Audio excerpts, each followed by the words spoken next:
Here's another pruning video with some useful tips on how to manage a tree while the fruit's ripening.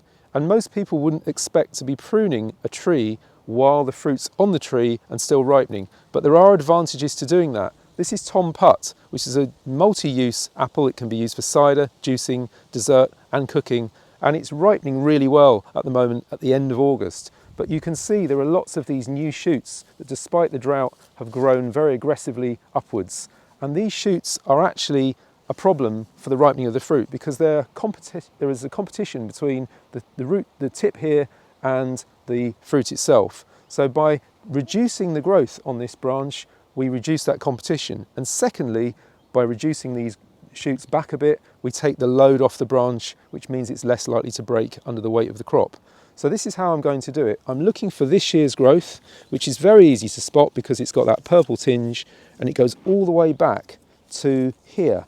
And if you look carefully in there, you can just about see that ring of different material where my finger is, and that shows where the junction is between the previous year and this year. And I'm going to count about 4 leaves up and then do a cut like this.